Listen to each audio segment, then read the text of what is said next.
The Aeneid, by Publius Virgilius Maro, translated by John Dryden.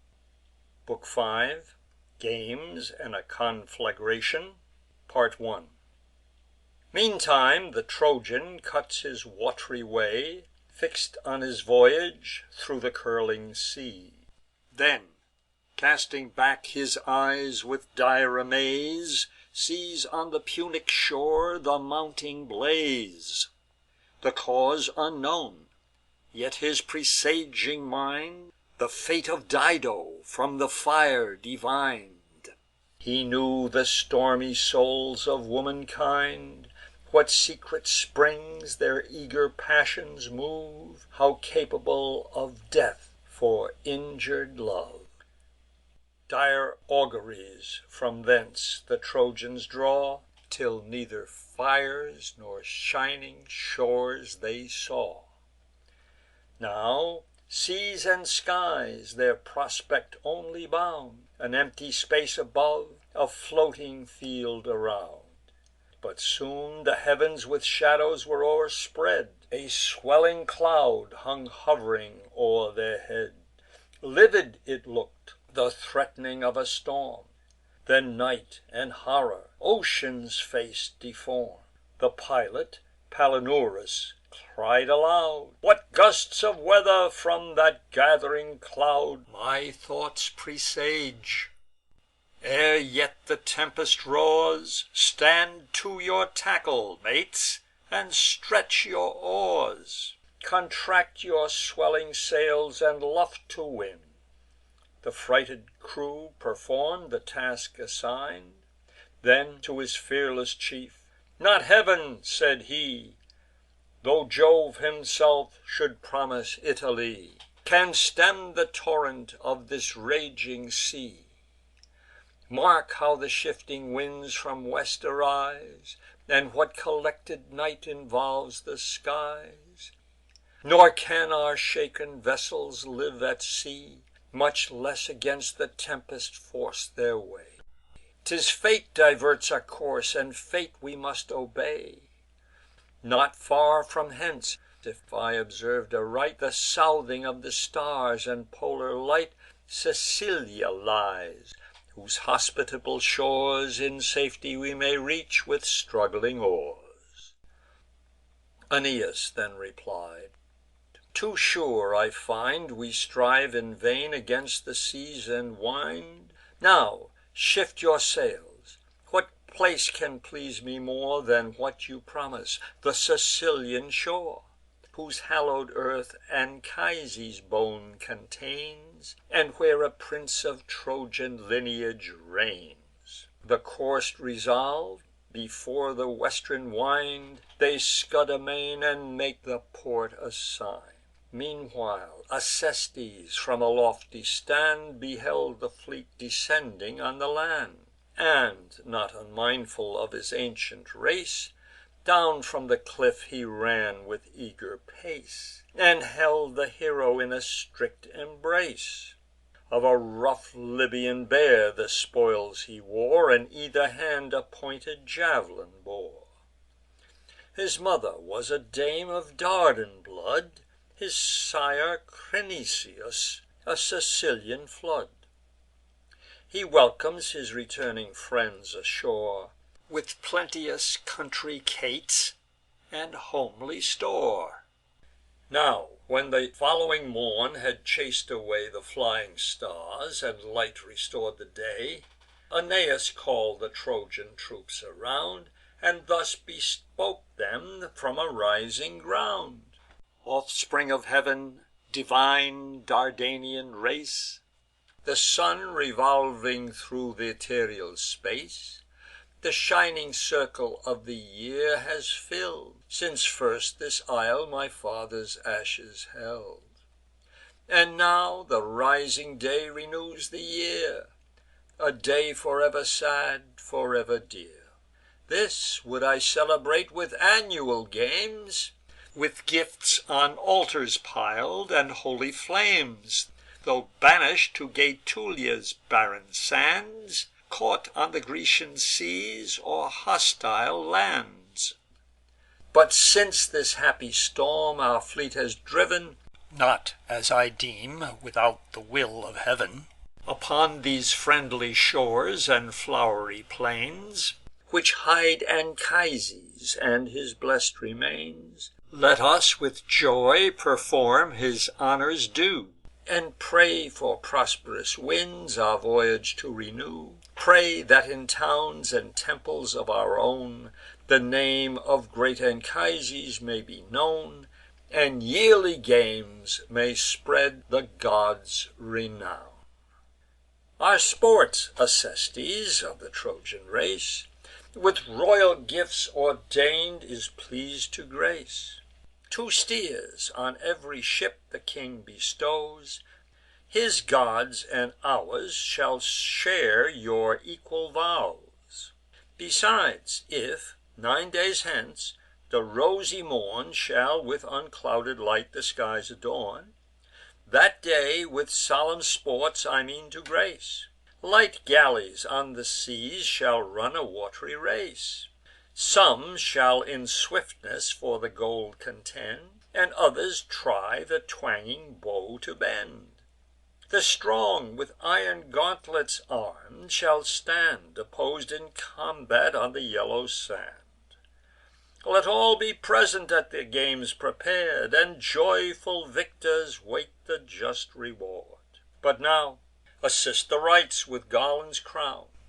He said, and first his brows with myrtle bound; Then Helymus by his example led, And old Acestes each adorn'd his head. Thus young Ascanius with a sprightly grace His temples tied, and all the Trojan race. Aeneas then advanc'd amidst the train, By thousands follow'd thro' the fruitful plain, To great Anchises' tomb; which when he found, He pour'd to Bacchus on the hallow'd ground 2 bowls of sparkling wine, of milk 2 more, And 2 from offer'd bulls of purple gore.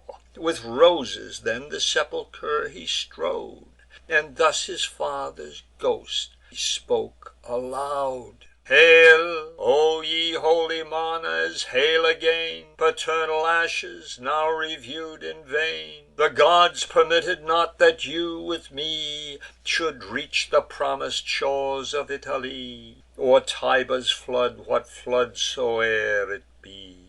Scarce had he finish'd, when, with speckled pride, A serpent from the tomb began to glide. His hugy bulk on 7 high volumes roll'd; Blue was his breadth of back, but streak'd with gold. Thus, riding on his curls, he seem'd to pass A rolling fire along, and singe the grass. More various colours thro' his body run, Than Iris with her bow imbibes the sun. Betwixt the rising altars and around, The sacred monster shot along the ground. With harmless play amidst the bowls he pass'd, And with his lolling tongue essay'd the taste. Thus, fed with holy food, the wondrous guest Within the hollow tomb retir'd to rest. The pious prince, surpris'd at what he view'd, The funeral honours with more zeal renew'd, Doubtful if this the place's genius were, Or guardian of his father's sepulcher.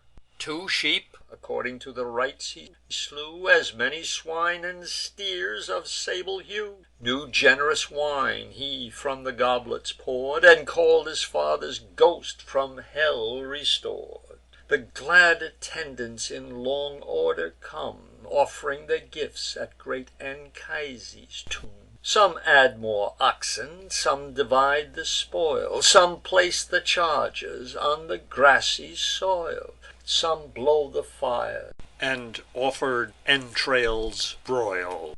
Now came the day desir'd; the skies were bright With rosy lustre of the rising light. The bord'ring people, rous'd by sounding fame Of Trojan feasts, and great Acestes' name, the crowded shore with acclamations fill, Part to behold, and part to prove their skill. And first the gifts in public view they place, Green laurel wreaths and palm, the victor's grace. Within the circle arms and tripods lie, Ingots of gold and silver heap'd on high, And vests embroider'd of the Tyrian dye. The trumpet's clangor then the feast proclaims, And all prepare for their appointed games. 4 galleys first with equal rowers bear, Advancing in the wat'ry lists appear. The speedy dolphin that outstrips the wind bore Mnestheus, author of the Mamaean kind.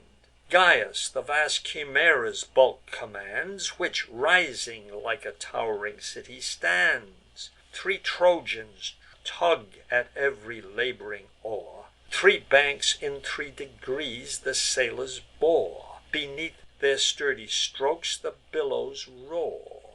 Sergestus, who began the Sergian race, In the great Centaur took the leading place. Cloanthus on the sea-green Scylla stood, From whom Cluentius draws his Trojan blood. Far in the sea, against the foaming shore, There stands a rock; the raging billows roar Above his head in storms; but, when 'tis clear, Uncurl their ridgy backs, and at his foot appear. In peace below the gentle waters run; The cormorants above lie basking in the sun. On this the hero fix'd an oak in sight, The mark to guide the mariners aright. To bear with this, the seamen stretch their oars; Then round the rock they steer, and seek the former shores. The lots decide their place. Above the rest, each leader shining in his Tyrian vest, the common crew, with wreaths of poplar boughs, Their temples crown, and shade their sweaty brows. Besmear'd with oil, their naked shoulders shine; All take their seats, and wait the sounding sign. They grip their oars, and every panting breast Is rais'd by turns by hope, by turns with fear depress'd. The clangor of the trumpet gives the sign; At once they start, advancing in a line. With shouts the sailors rend the starry skies; Lash'd with their oars, the smoky billows rise. Sparkles the briny main, and the vex'd ocean fries. Exact in time, with equal strokes they row. At once the brushing oars and brazen prow Dash up the sandy waves, and ope the depths below.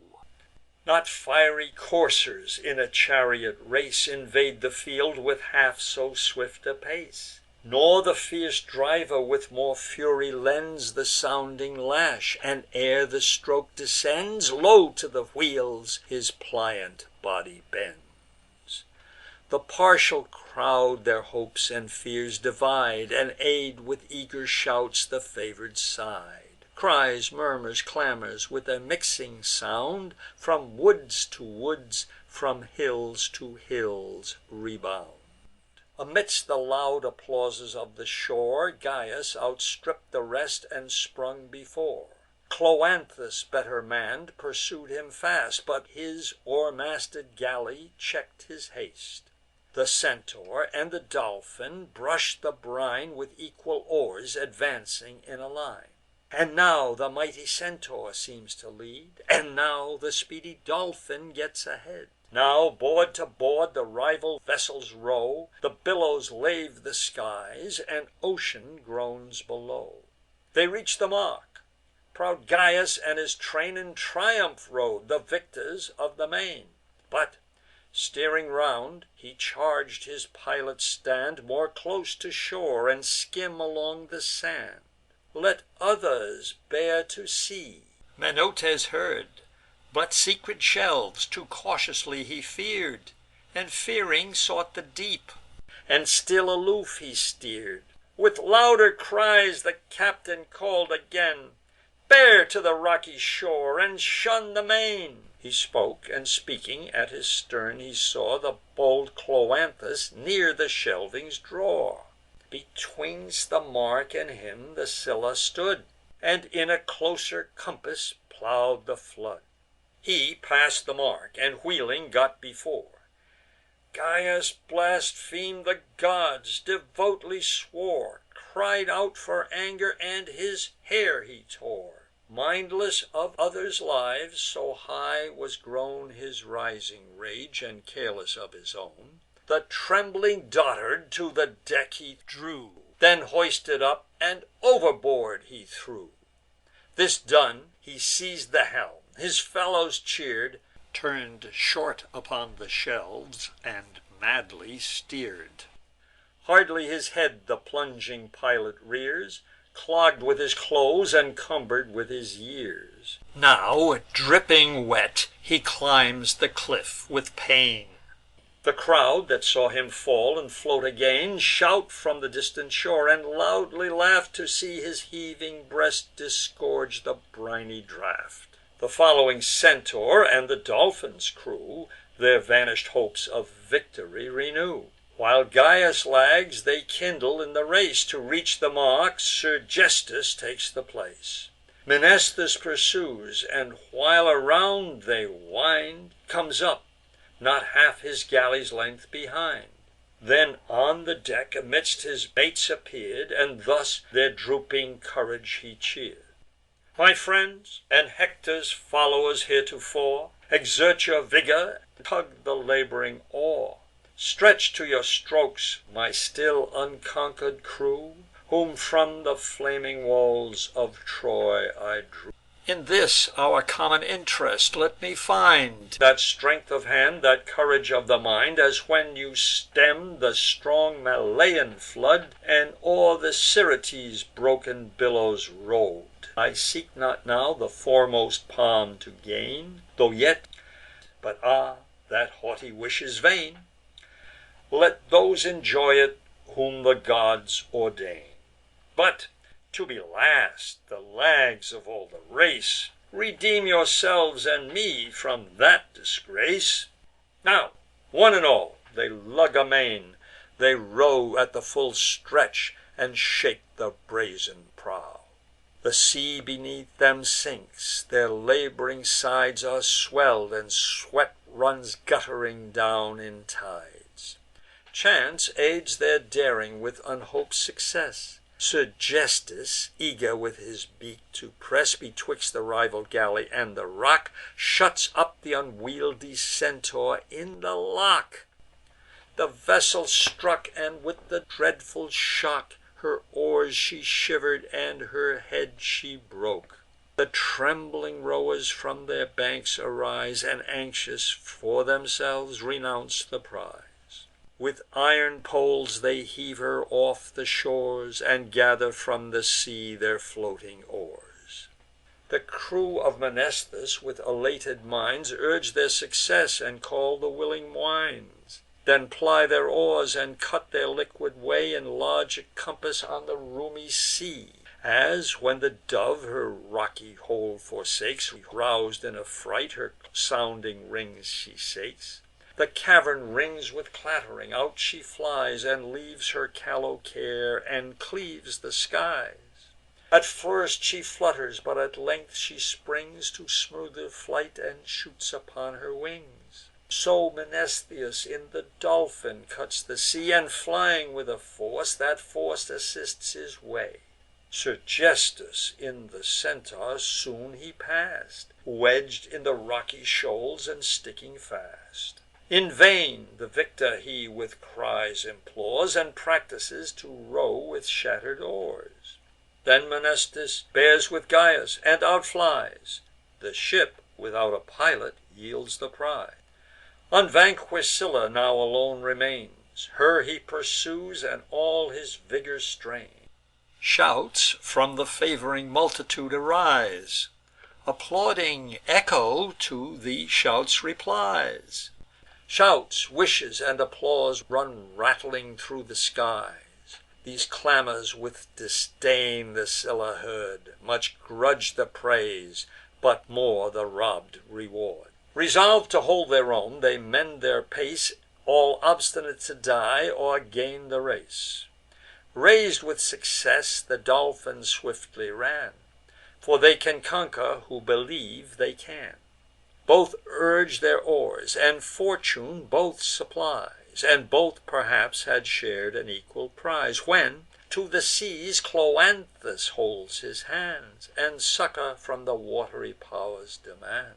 Gods of the liquid realms on which I row, If, giv'n by you, the laurel bind my brow, assist to make me guilty of my vow. A snow-white bull shall on your shore be slain, His offer'd entrails cast into the main, And ruddy wine from golden goblets thrown Your grateful gift and my return shall own. The choir of nymphs, and Phorcus from below, With virgin Panopia heard this vow; And old Portunus, with his breadth of hand, Push'd on, and sped the galley to the land.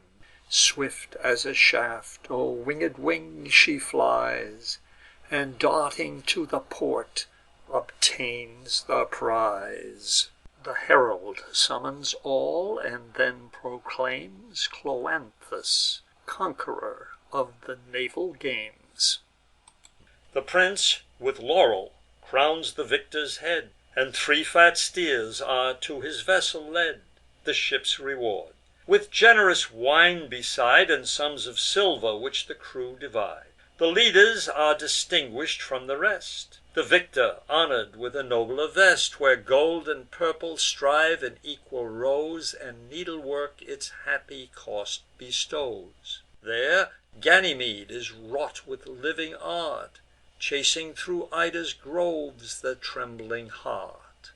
Breathless he seems, yet eager to pursue, When from aloft descends in open view The bird of Jove, and, sousing on his prey, With crooked talons bears the boy away. In vain, with lifted hands and gazing eyes, His guards behold him soaring thro' the skies, And dogs pursue his flight with imitated cry. Mnestheus the second victor was declar'd, And summon'd there the second prize he shar'd. A coat of mail, which brave Demoleus bore, More brave Aeneas from his shoulders tore, In single combat on the Trojan shore. This was ordain'd for Mnestheus to possess, In war for his defence, for ornament in peace. Rich was the gift, and glorious to behold, But yet so ponderous with its plates of gold, That scarce 2 servants could the weight sustain. Yet, loaded thus, Demoleus o'er the plain Pursued, and lightly seiz'd the Trojan train. The third, succeeding to the last reward, 2 goodly bowls of massy silver shar'd, With figures prominent and richly wrought, And 2 brass caldrons from Dodona brought. Thus all, rewarded by the hero's hands, Their conquering temples bound with purple bands. And now Sergestus, clearing from the rock, Brought back his galley shatter'd with the shock. Forlorn she look'd without an aiding oar, And, hooted by the vulgar, made to shore. As, when a snake, surpris'd upon the road, Is crush'd athwart her body by the load Of heavy wheels, or with a mortal wound Her belly bruis'd, and trodden to the ground, In vain with loosen'd curls she crawls along, Yet fierce above she brandishes her tongue, Glares with her eyes, and bristles with her scales; But, grovelling in the dust, her parts unsound she trails. So slowly to the port the Centaur tends, But what she wants in oars with sails amends. Yet, for his galley sav'd, the grateful prince Is pleas'd th' unhappy chief to recompense. Pholoe, the Cretan slave, rewards his care, Beauteous herself, with lovely twins as fair. From thence his way the Trojan hero bent Into the neighb'ring plain, with mountains pent, Whose sides were shaded with surrounding wood. Full in the midst of this fair valley stood A native theatre, which, rising slow By just degrees, o'erlook'd the ground below. High on a sylvan throne the leader sate; a num'rous train attend in solemn state. Here those that in the rapid course delight, Desire of honour, and the prize invite. The rival runners without order stand, The Trojans mix'd with the Sicilian band. First Nisus with Euryalus appears, Euryalus a boy of blooming years.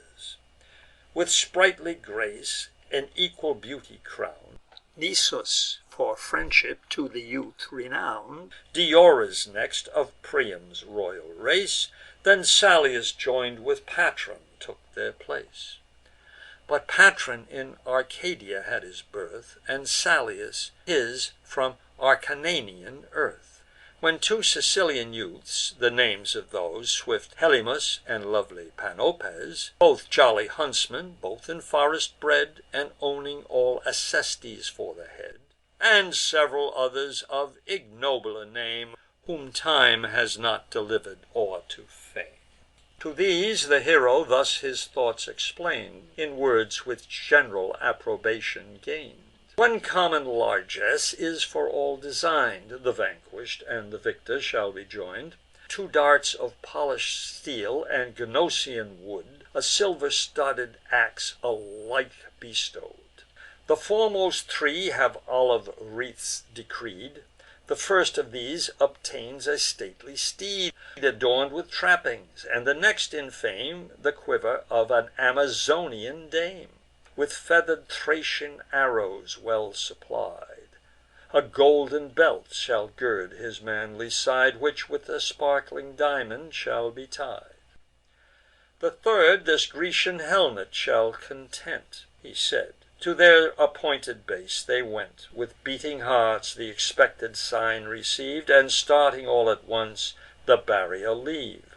Spread out as on the winged winds they flew, And seiz'd the distant goal with greedy view. Shot from the crowd, swift Nisus all o'erpass'd; Nor storms nor thunder equal half his haste.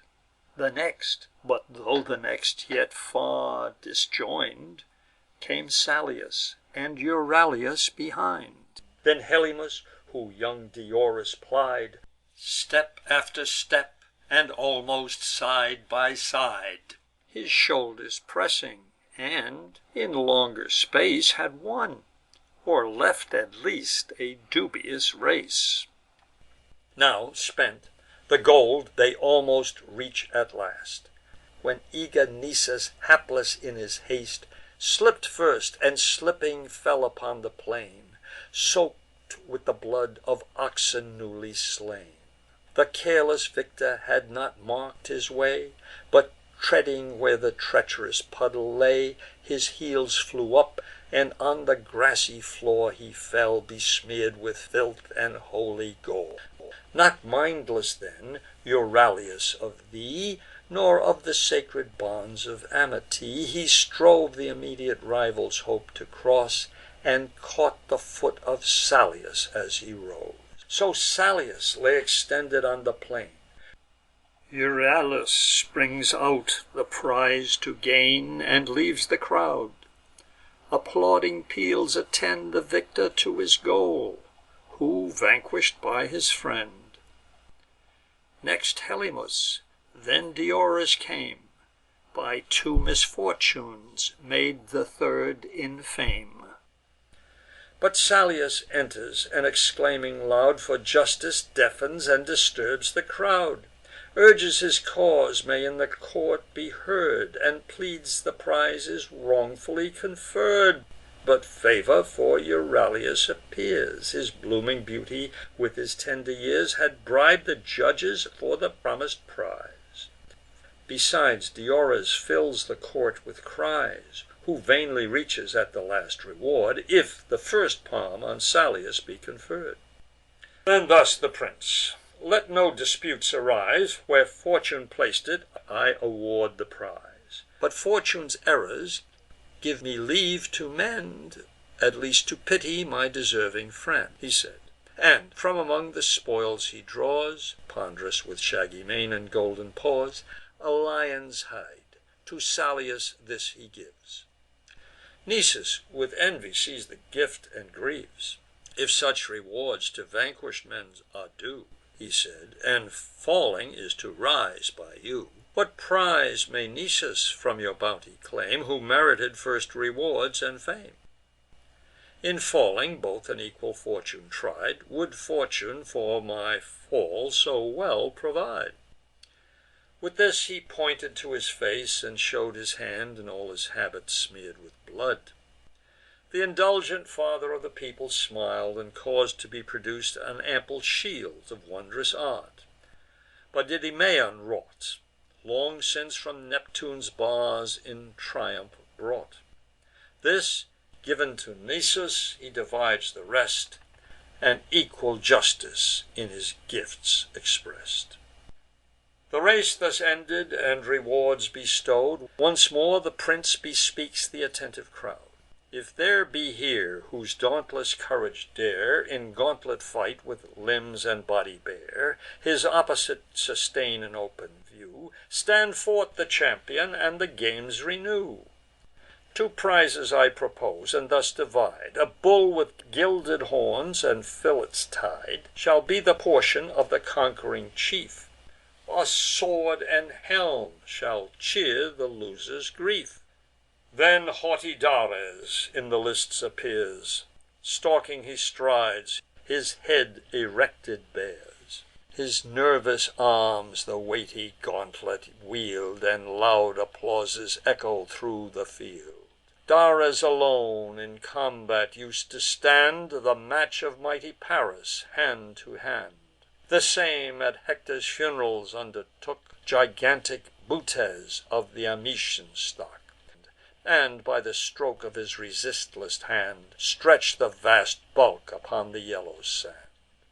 Such Dares was, and such he strode along, And drew the wonder of the gazing throng. His brawny back and ample breast he shows, His lifted arms around his head he throws, And deals in whistling air his empty blows. His match is sought, but thro' the trembling band Not one dares answer to the proud demand. Presuming of his force, with sparkling eyes, Already he devours the promis'd prize. He claims the bull with awless insolence, And, having seiz'd his horns, accosts the prince. "If none my matchless valor dares oppose, How long shall Dares wait his dastard foes? Permit me, chief, permit without delay, To lead this uncontested gift away." The crowd assents, and with redoubled cries, For the proud challenger demands the prize. End of Book 5, Part 1. Book 5, Part 2 of the Aeneid. Acestes, fir'd with just disdain, To see the palm usurp'd without a victory, Reproach'd Entellus thus, who sate beside, And heard and saw, unmov'd, the Trojans' pride. Once, but in vain, a champion of renown, So tamely can you bear the ravish'd crown. A prize in triumph borne before your sight, And shun for fear the danger of the fight? Where is our Eryx now, the boasted name, The god who taught your thund'ring arm the game? Where now your baffled honour? Where the spoil That fill'd your house, and fame that fill'd our isle? Entellus thus: "My soul is still the same, Unmov'd with fear, and mov'd with martial fame; But my chill blood is curdled in my veins, And scarce the shadow of a man remains. O could I turn to that fair prime again, That prime of which this boaster is so vain! The brave, who this decrepit age defies, Should feel my force without the promis'd prize." He said, and rising at the word, he threw 2 ponderous gauntlets down in open view; Gauntlets which Eryx wont in fight to wield, and sheath'd his hand with, in the listed field. With fear and wonder seiz'd, the crowd beholds the gloves of death, with 7 distinguish'd folds of tough bull hides.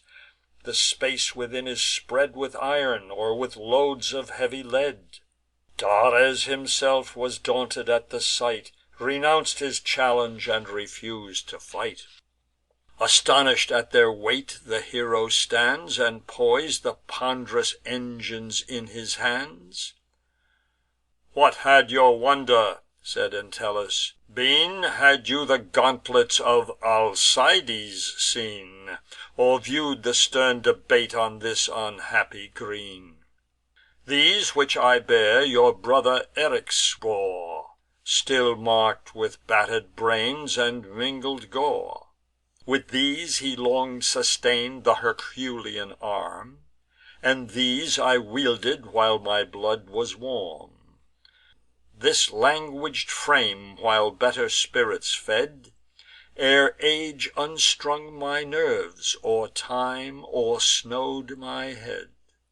But if the challenger these arms refuse, And cannot wield their weight, or dare not use; If great Aeneas and Acestes join In his request, these gauntlets I resign.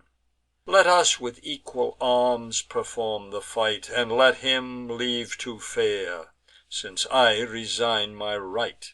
This said, Entellus for the strife prepares. Stripp'd of his quilted coat, his body bares. Compos'd of mighty bones and brawn he stands, A goodly tow'ring object on the sands. Then just Aeneas equal arms supplied, Which round their shoulders to their wrists they tied. Both on the tiptoe stand at full extent, Their arms aloft, their bodies inly bent. Their heads from aiming blows they bear afar, With clashing gauntlets then provoke the war. One on his youth and pliant limbs relies, One on his sinews and his giant size. The last is still with age, his motion slow. He heaves for breath, he staggers to and fro, And clouds of issuing smoke his nostrils loudly blow. Yet, equal in success, they ward, they strike; Their ways are diff'rent, but their art alike. Before, behind, the blows are dealt; around their hollow sides the rattling thumps resound.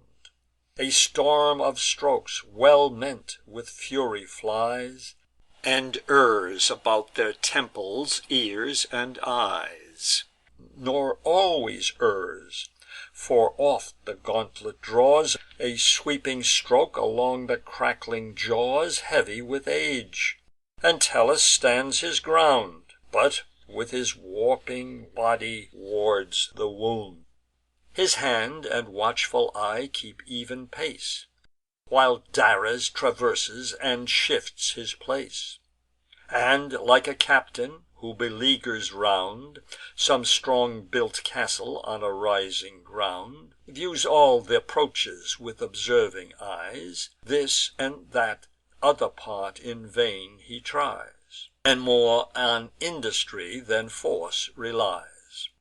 With hands on high, Entellus threats the foe, But Dares watch'd the motion from below, And slipp'd aside, and shunn'd the long descending blow. Entellus wastes his forces on the wind, And, thus deluded of the stroke design'd, Headlong and heavy fell; his ample breast And weighty limbs his ancient mother press'd. So falls a hollow pine that long had stood On Ida's height, or Erymanthus' wood. Torn from the roots, the diff'ring nations rise, And shouts and mingled murmurs rend the skies. Acestus runs with eager haste to raise The fallen companion of his youthful days. Dauntless he rose, and to the fight return'd; With shame his glowing cheeks, his eyes with fury burn'd. Disdain and conscious virtue fir'd his breast, And with redoubled force his foe he press'd. he lays on load with either hand amain, and headlong drives the Trojan o'er the plain, nor stops, nor stays, nor rest, nor breath allows, but storm of stroke descend about his brows, a rattling tempest, and a hail of blows. But now the prince, who saw the wild increase of wounds, commands the combatants to cease, and bounds Entellus' wrath, and bids the peace.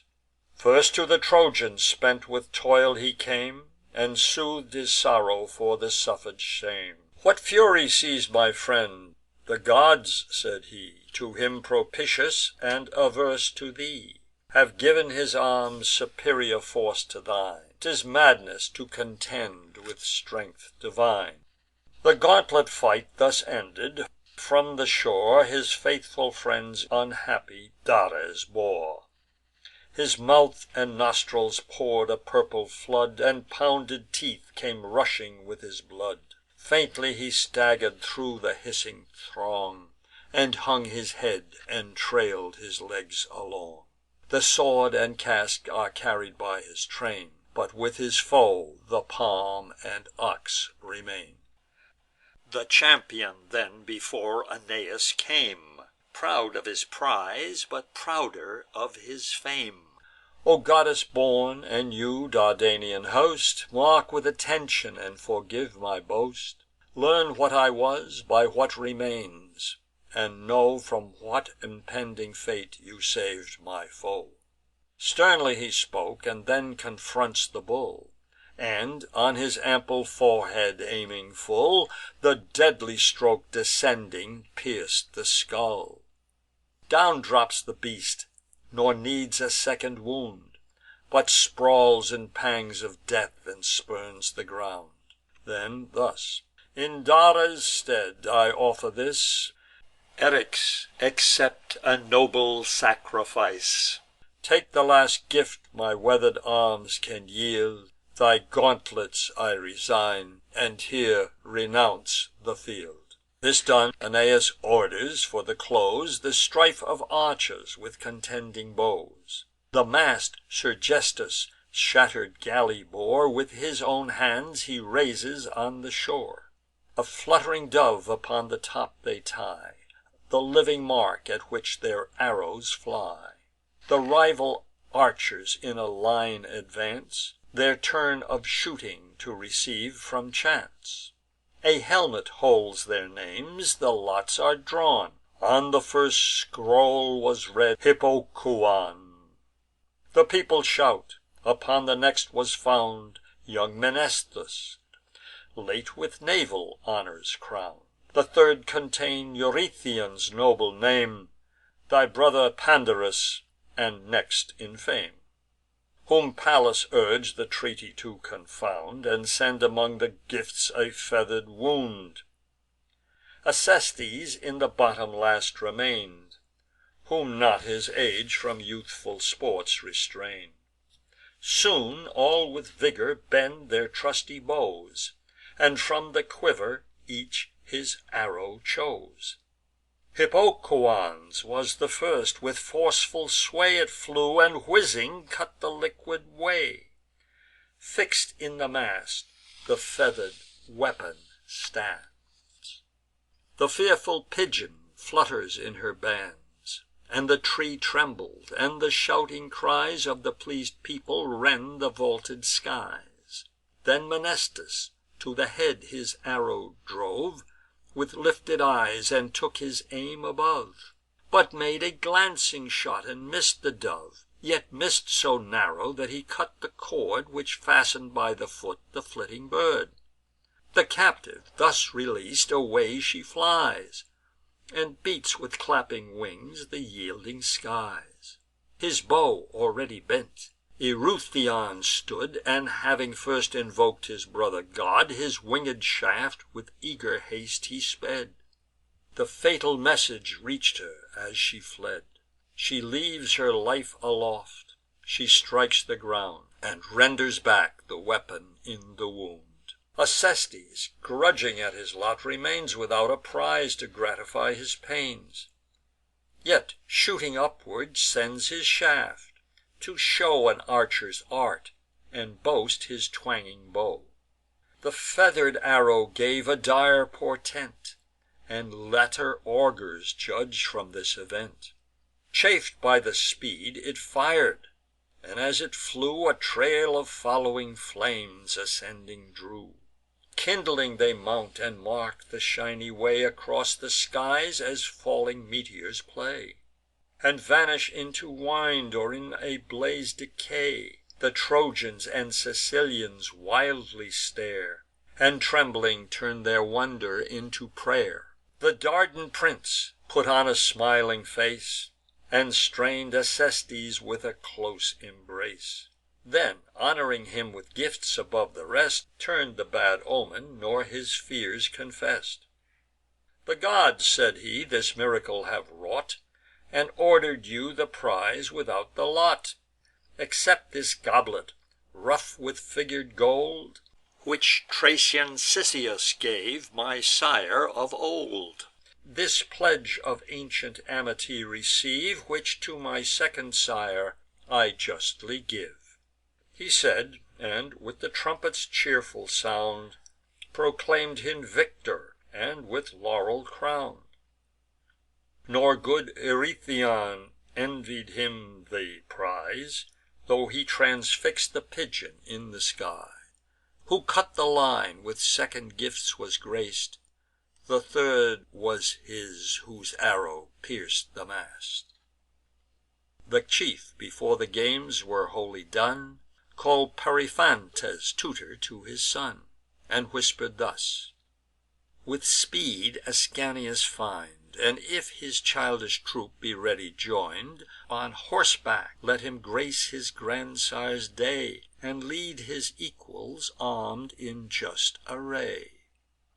He said, and calling out, the cirque he clears. The crowd withdrawn, an open plain appears. And now the noble youths, of form divine, Advance before their fathers in a line. The riders grace the steeds with glory shine. Thus, marching on in military pride, Shouts of applause resound from side to side. Their casques adorn'd with laurel wreaths they wear, Each brandishing aloft a cornel spear. Some at their backs their gilded quivers bore, Their chains of burnish'd gold hung down before. 3 graceful troops they form'd upon the green, 3 graceful leaders at their head were seen. 12 follow'd every chief, and left a space between. The first young Priam led, a lovely boy, Whose grandsire was th' unhappy king of Troy. His race in after times was known to fame, New honours adding to the Latian name. And well the royal boy his Thracian steed became, White were the fetlocks of his feet before, And on his front a snowy star he bore. Then beauteous Atys, with Iulus bred, Of equal age, the second squadron led. The last in order, but the first in place, First in the lovely features of his face, Rode fair Ascanius on a fiery steed, Queen Dido's gift, and of the Tyrian breed. Sure coursers for the rest the king ordains, With golden bits adorn'd, and purple reins. The pleas'd spectators peals of shouts renew, And all the parents in the children view Their make, their motions, and their sprightly grace, And hopes and fears alternate in their face.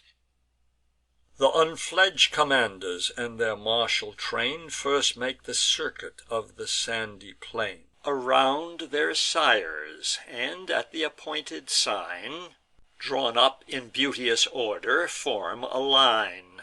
The second signal sounds; the troop divides In 3 distinguish'd parts, with 3 distinguish'd guides. Again they close, and once again disjoin. In troop to troop opposed, and line to line, They meet, They wheel, they throw their darts afar, With harmless rage and well dissembled war. Then in a round the mingled bodies run, Flying they follow, and pursuing shun. Broken they break, and rallying they renew In other forms the military shew. At last in order undiscern'd they join, And march together in a friendly line. And, as the Cretan labyrinth of old, With wandering ways and many a winding fold, Involv'd the weary feet without redress In a round error which denied recess; so fought the Trojan boys in warlike play, Turn'd and return'd, and still a diff'rent way. Thus dolphins in the deep each other chase In circles, when they swim around the watery race. This game, these carousels, Ascanius taught, And, building Alba, to the Latins brought; Shew'd what he learn'd. The Latin sires impart To their succeeding sons the graceful art. From these imperial Rome receiv'd the game, Which Troy, the youths, the Trojan troop, they name. Thus far the sacred sports they celebrate; But Fortune soon resum'd her ancient hate. For, while they pay their dead his annual dues, Those envied rites Saturnian Juno views, And sends the goddess of the various bow To try new methods of revenge below; Supplies the winds to wing her airy way, Where in the port secure the navy lay. Swiftly fair Iris down her arch descends, And undiscern'd her fatal voyage ends. She saw the gath'ring crowd, and, gliding thence, The desert shore and fleet without defence. The Trojan matrons on the sands alone, With sighs and tears Anchises' death bemoan. Then turning to the sea their weeping eyes, Their pity to themselves renews their cries. "Alas!" said one, "what oceans yet remain For us to sail, what labours to sustain!" All take the word, and, with a gen'ral groan, Implore the gods for peace, and places of their own. The goddess, great in mischief, views their pains, And in a woman's form her heav'nly limbs restrains. In face and shape old Beroe she becomes, Doryclus' wife, a venerable dame, Once bless'd with riches and a mother's name. Thus chang'd, amidst the crying crowd she ran, Mix'd with the matrons, and these words began: "O wretched we, whom not the Grecian pow'r Nor flames destroy'd in Troy's unhappy hour! O wretched we, reserv'd by cruel fate Beyond the ruins of the sinking state! Now 7 revolving years are wholly run Since this improsperous voyage we begun; Since, toss'd from shores to shores, from lands to lands, Inhospitable rocks and barren sands, Wand'ring in exile thro' the stormy sea, We search in vain for flying Italy. Now, cast by fortune on this kindred land, What should our rest and rising walls withstand, Or hinder here to fix our banish'd band? O country lost, and gods redeem'd in vain, If still in endless exile we remain! Shall we no more the Trojan walls renew, Or streams of some dissembled Simois view? Haste, join with me, th' unhappy fleet consume! Cassandra bids, and I declare her doom. In sleep I saw her, she supplied my hands; For this I more than dreamt, with flaming brands. With these, said she, these wand'ring ships destroy; These are your fatal seats, and this your Troy. Time calls you now, the precious hour employ. Slack not the good presage, while Heav'n inspires Our minds to dare, and gives the ready fires. See, Neptune's altars minister their brands! The god is pleas'd, the god supplies our hands." And from the pile a flaming fire she drew, And, toss'd in air, amidst the galleys threw. Wrapp'd in amaze, the matrons wildly stare. Then Pyrgo reverenc'd for her hoary hair, Pyrgo, the nurse of Priam's num'rous race. "No Beroe this, tho' she belies her face. What terrors from her frowning front arise! Behold a goddess in her ardent eyes! What rays around her heav'nly face are seen! Mark her majestic voice, and more than mortal mien. Beroe but now I left, whom, pin'd with pain, Her age and anguish from these rites detain." She said. The matrons, seiz'd with new amaze, Roll their malignant eyes, and on the navy gaze. They fear and hope, and neither part obey. They hope the fated land, but fear the fatal way. The goddess, having done her task below, Mounts up on equal wings, and bends the painted bow. Struck with the sight, and seiz'd with rage divine, The matrons prosecute their mad design. They shriek aloud, they snatch with impious hands The food of altars, fires, and flaming brands. Green boughs and saplings mingled in their haste, And smoking torches on the ships they cast. The flame, unstopp'd at first, more fury gains, And Vulcan rides at large with loosen'd reins. Triumphant to the painted sterns he soars, And seizes in this way the banks and crackling oars. Eumelus was the first the news to bear, While yet they crowd the rural theatre. Then what they hear is witness'd by their eyes. A storm of sparkles and of flames arise. Ascanius took th' alarm, while yet he led His early warriors on his prancing steed, And, spurring on, his equal soon o'erpass'd. Nor could his frighted friends reclaim his haste.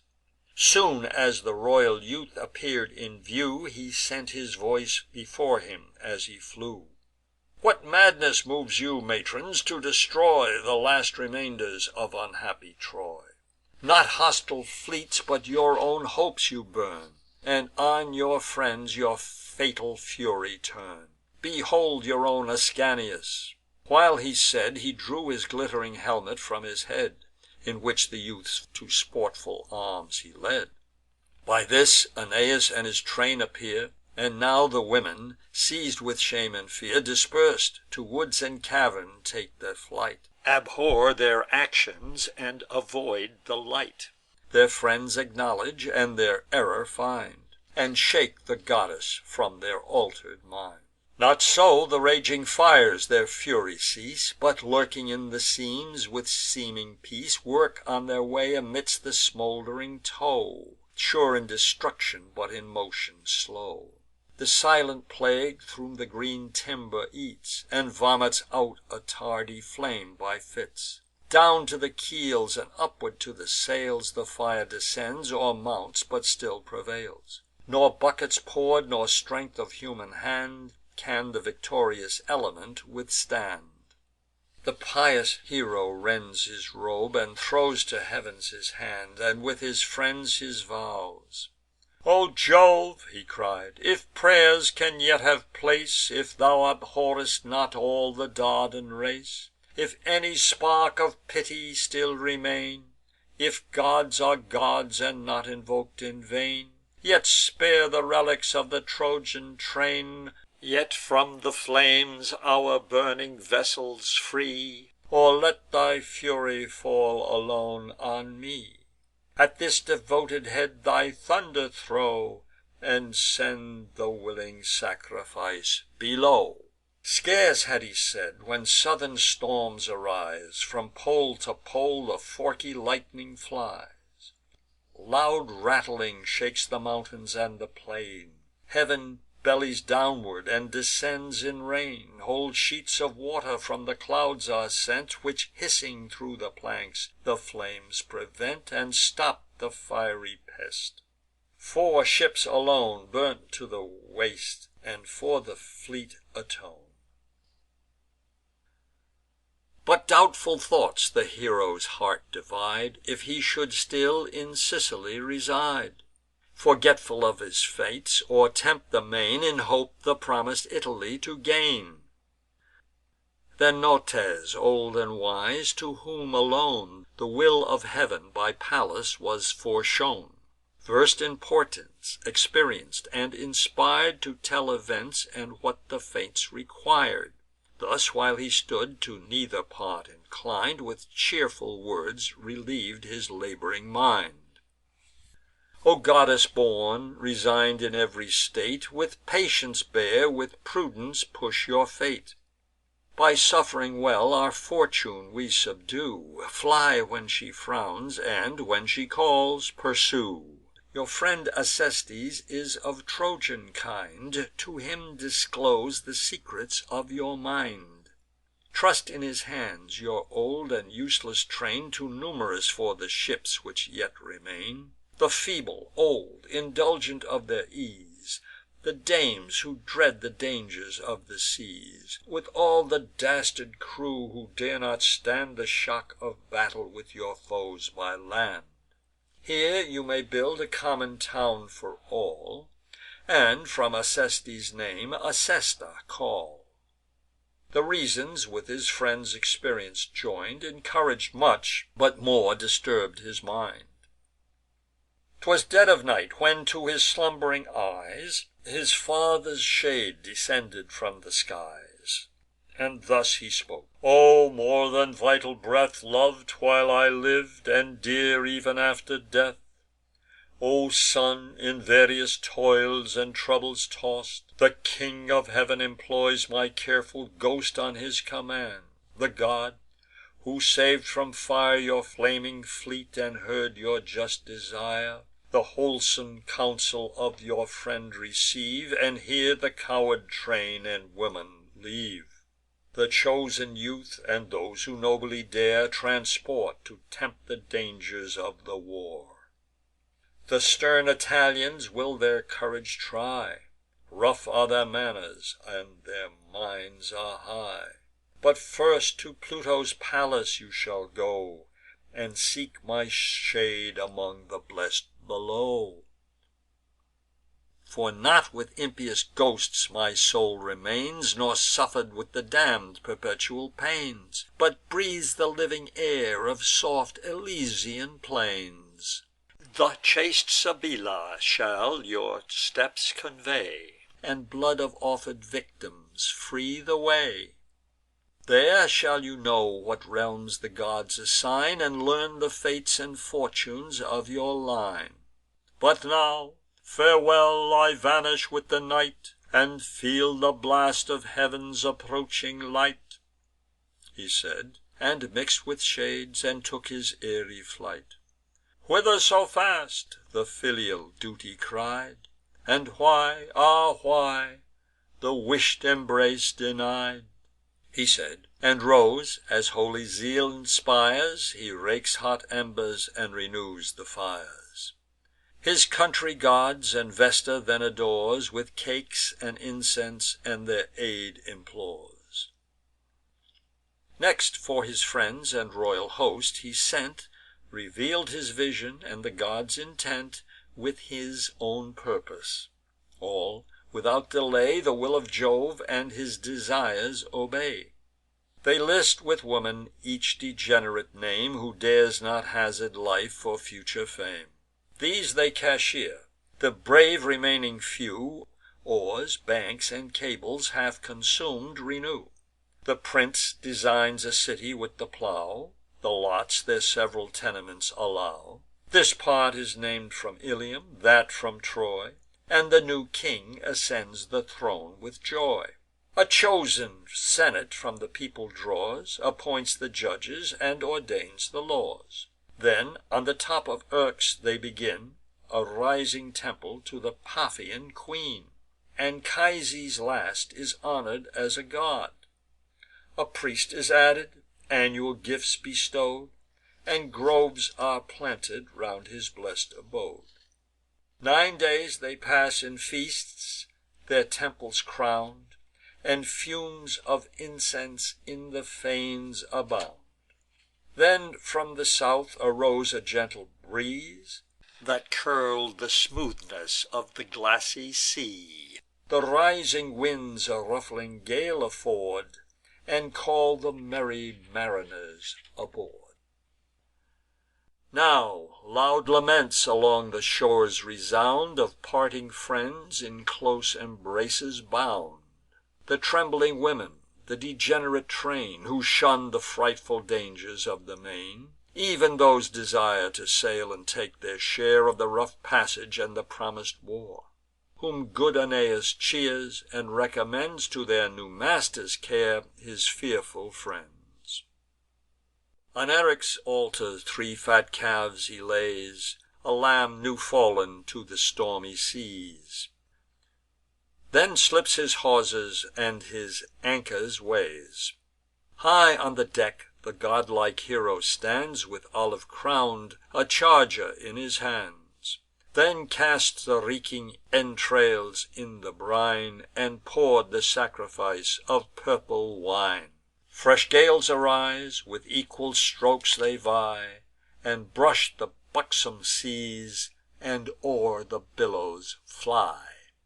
Meantime the mother goddess, full of fears, To Neptune thus address'd with tender tears: "The pride of Jove's imperious queen, the rage, The malice which no suff'rings can assuage, Compel me to these pray'rs, since neither fate, Nor time, nor pity, can remove her hate. E'en Jove is thwarted by his haughty wife; Still vanquish'd, yet she renews the strife. As if 'twere little to consume the town Which awed the world, and wore th' imperial crown, She prosecutes the ghost of Troy with pains, And gnaws ev'n to the bones the last remains. Let her the causes of her hatred tell, But you can witness its effects too well. You saw the storm she rais'd on Libyan floods, That mix'd the mounting billows with the clouds; When, bribing Aeolus, she shook the main, And mov'd rebellion in your watery reign. With fury she possess'd the Dardan dames, To burn their fleet with execrable flames; And forc'd Aeneas, when his ships were lost, To leave his foll'wers on a foreign coast. For what remains, your godhead I implore, And trust my son to your protecting pow'r. If neither Jove nor fate's decree withstand, Secure this passage to the Latian land." Then thus the mighty ruler of the main: "What may not Venus hope from Neptune's reign? My kingdom claims your birth; my late defence Of your endanger'd fleet may claim your confidence. Nor less by land than sea my deeds declare; How much your lov'd Aeneas is my care. Thee, Xanthus, and thee, Simois, I attest, Your Trojan troops, when proud Achilles press'd, And drove before him headlong on the plain, And dash'd against the walls the trembling train; When floods were fill'd with bodies of the slain; When crimson Xanthus, doubtful of its way, Stood up on ridges to behold the sea; New heaps came tumbling in, and chok'd his way; When your Aeneas fought, but fought with odds Of force unequal, and unequal gods. I spread a cloud before the victor's sight, Sustain'd the vanquish'd, and secur'd his flight; Ev'n then secur'd him, when I sought with joy The vow'd destruction of ungrateful Troy. My will's the same, fair goddess, fear no more; Your fleet shall safely gain the Latian shore. Their lives are giv'n; one destin'd head alone Shall perish, and for the multitudes atone." Thus having arm'd with hopes her anxious mind, His finny team Saturnian Neptune join'd. then adds the foamy bridle to their jaws, and to the loosen'd reins permits the laws. High on the waves his azure car he guides, its axles thunder, and the sea subsides, and the smooth ocean rolls her silent tides. The tempests fly before their father's face, trains of inferior gods his triumph grace, and monster whales before their master play, and choirs of Tritons crowd the watery way. The marshal'd pow'rs in equal troops divide, to right and left the gods his better side enclose, and on the worse the nymphs and Nereids ride. Now smiling hope with sweet vicissitude within the hero's mind his joys renew. He calls to raise the masts, the sheets display, the cheerful crew with diligence obey. They scud before the wind, and sail in open sea. Ahead of all the master pilot steers, and, as he leads, the following navy veers. The steeds of night had travell'd half the sky, the drowsy rowers on their benches lie, when the soft god of sleep with easy flight descends, and draws behind a trail of light. Thou, Palinurus, art his destin'd prey, to thee alone he takes his fatal way. Dire dreams to thee and iron sleep he bears, and lighting on the prow, the form of Phorbas wears. Then thus the traitor god began his tale: "The winds, my friend, inspire a pleasing gale; the ships, without thy care, securely sail. Now steal an hour of sweet repose, and I will take the rudder, and thy room supply." To whom the yawning pilot, half asleep: "Me dost thou bid to trust the treacherous deep, The harlot smiles of her dissembling face, And to her faith commit the Trojan race?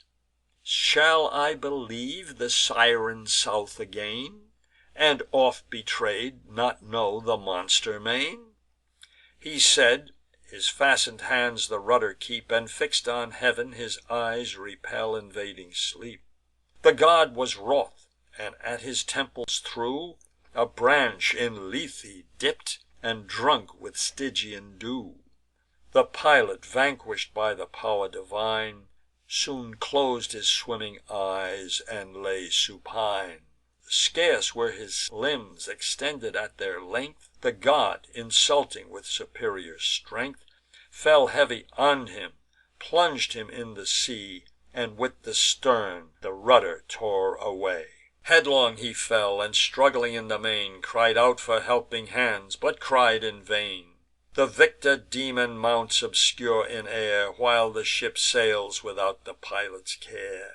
On Neptune's faith the floating fleet relies, But what the man forsook, the god supplies; And o'er the dangerous deep secure the navy flies, Guides by the Sirens' cliffs a shelfy coast, Long infamous for ships and sailors lost, And white with bones. Th' impetuous ocean roars, and rocks rebellow from the sounding shores. The watchful hero felt the knocks, and found the tossing vessel sail'd on shoaly ground. Sure of his pilot's loss, he takes himself the helm, And steers aloof, and shuns the shelf. Inly he griev'd, and groaning from the breast, Deplor'd his death, and thus his pain express'd: "For faith repos'd on seas, and on the flatt'ring sky, Thy naked corpse is doom'd on shores unknown to lie." End of Book 5.